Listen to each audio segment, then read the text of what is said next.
Դատարանի բակում ենք, այս դատարանում րոպեներ անց կմեկնարկի Սերժ Սարգսյանի գործով հերթական դատական նիստը, մինչ այդ կզրուցենք պատիվ ունեմ խմբակցության պատգամավոր Աննա Մկրտչյանի հետ։ Տիկին Մկրտչյան, տարածաշրջանը եռում է,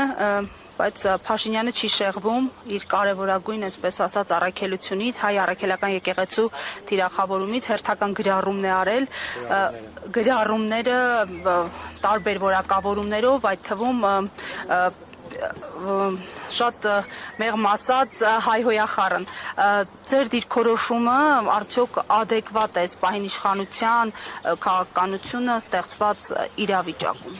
Եթե ելակետ ընդունենք այն գաղափարը, ինչը իրավացի է, այսինքն Նիկոլի թուրքի ստրուկ լինելու գաղափարը, ապա այո, ամեն շատ տրամաբանական է, ինքը ոչ մի վայրկյան չի շեղվել այդ հակահայկականության իր ծրագիրը իրականացնելուց եւ որևէ վայրկյան չի շեղվել հայկական արժեքներին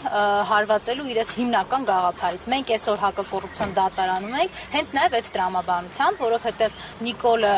այն դհոլչի Արթուր Դավթյանի շնորհիվ կարողացել էր ինչ որ մի հատ կարկատան քրեական գործ սարքել նախագահ Սերժ Սարգսյանի վրա, բայց այդ գործը մի քանի տարի անգամ չդիմացավ եւ իրենց իսկ դատական համակարգում ուղղակի փլուզվեց եւ դրանից հետո որոշում ընդունվեց, որ պիտի կանգ չառնել որևէ բանի առաջ եւ խայտարակվել մինչեւ վերջ, այսինքն ինչքան սուտ եւ կեղծիք կա, պետք է արդեն այդ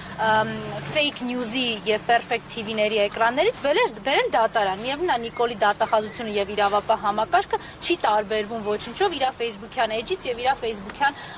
fake-երից, որոնց ղեկավարումը իրականացնում է նույն ձև, նույն SMS-ներով եւ նույն մակարդակի։ Նիկոլը թիրախավորելու է հայկականությունը այնքան ժամանակ, քանի դեռ ինքը այսօր գոյություն ունի մեր հասարակական դիսկուրսում։ Ինքը բոլորիս շատ պարզ եւ շատ ուղիղ ասում է. այո, ես ատում եմ հայերին, ատում եմ Հայաստանը, ատում եմ հայկական հաղթանակները, ատում եմ հայկական Արցախը, ամեն ինչ որ մեզ ազգային ինքնության նկարագիր է տալիս, այն նախագահները, ովքեր մեզ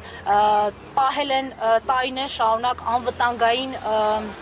միջավայրում, այնքան ժամանակ, քանի դեռ իրենք կարողացել են ապահովել մեր ազգային ինքնությունն ու արժանապատվությունը, այո, ինքը այդ ամեն ինչը ատում է եւ պայքարում է այդ ամեն ինչի դեմ։ Հետաքրքիր թե մեր արձագանքը որը պիտի լինի, ես շատ հույս ունեմ, որ այդ իրավական պատասխանատվությունը ու նաեւ հասարակական պատասխանատվությունը Նիկոլին վրա կհասնի ձեր ասած այդ նույն հայոյախառն արտահայտությունների համար, մեր եկեղեցին թիրախավորելու համար, ինքը հիանալի մեզ բոլորիս հասկացնում է, որ այն ինչ որ կատարվել է եւ կատարվում է Հայաստանում, դա մի ծրագրի մաս է։ Այդ ծրագրի կատարողը ինքն է։ Մեզ նետված է մարտահրավեր։ Ընդունում ենք այդ մարտահրավերը, պայքարում ենք Նիկոլի դեմ, հասկանում ենք, որ այդ պայքարը դժվար է լինելու, դա չի կարելի փաթեթավորել քաղաքական պայքարի շրջանակներում, չի կարելի քննարկման առարկա դարձնել Նիկոլի ասած ոչ մի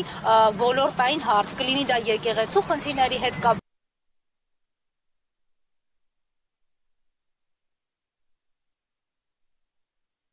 կապված հասարակական խնդիրների հետ կապված, որտեղ իր նպատակը այդ խնդիրները լուծելը չի, իր նպատակը կազմաքանդելն է ամեն հայկականը։ Ինչպես եք պայքարելու, impeachment-ի մասին հայտարարվեց, բայց տեսնում ենք, որ անգամ ներընդդիմադիր շրջանակները չունեն, այսպես ասած, հանգուցալուծում, ավելին առաջարկում են ձեզ գնալ ՔՊ-ից ստորագրություններ բերել, հետո կմիանան ձեզ։ Իդեպ նախ ՔՊ-ից ստորագրություններ բերելու գործընթացի մասին ստացվում է թե ոչ, մեկնարկել է թե ոչ եւ այս դիրքորոշումներով պայքարը ինչպես եք պատկերացնում։ Դա կհարցնեք այն ձեր ասածով եմ ասում, այն ընդդիմադիրներին, ովքեր պայմաններ ունեն Նիկոլին հեռացնելու համար, ես երբեք պայմաններ չեմ ունեցել եւ ինչպես հայրենիքի փրկության շարժման ժամանակ որևէ մեկին չեմ հարցրել, դուք երաշխիքներ ունեք, այ Նիկոլը գնալու է, այսա լուրջ է, այսա հնարավոր է, նույն ձևի չեմ հարցրել դիմադրության շարժման ժամանակ, նույն կերպ, երբ որ 2021 թվականի այդ կեղծված ընտրություններից հետո պարզ դարձավ, որ մեզ մանդատներ են հասնում, ես 2021 թվականին գնալով ազգային ժողով չեմ մտածել, որ այ բա հնարավոր է, իսկ ավելի լավ չի գնամ տենց պարոն Սիմոնյանի եւ Նիկոլին վարչապետ ասելով կարողանամ ինչ-որ հնարավորություններ ինձ համար ստեղծել կամ գոնե այս 5-6 տարին մի կերպ բոլորեմ որ գնա։ Այդպես չի եղել, ցանկացած տեղ որտեղ կա պայքար, այդ պայքարը իր փողոցային դրսևորումը կստանա թե ազգային ժողովում արտահայտվի, միանշանակ այդպես է եղել։ Ասիկ impeachment-ի մասին ես երաշխավորված ձայն եմ եղել Նիկոլի համար 2021 թվականից սկսած այդ ազգային ժողովում եւ հիմա էլ ցանկացած նախաձեռնություն, որը Նիկոլի դեմ է, ես այդ նախաձեռնությունում վատ բառ եմ ասում, բայց պատրաստ եմ անգամ դրան գլխաքանակ եմ լինելու։ Ես դրա մեջ խնդիր չեմ տեսնում։ Ինձ համար դա պատվաբեր կլինի, եթե Նիկոլին հեռացնելու գործընթացում ես լինեմ որպես գլխաքանակ։ Շնորհակալ եմ։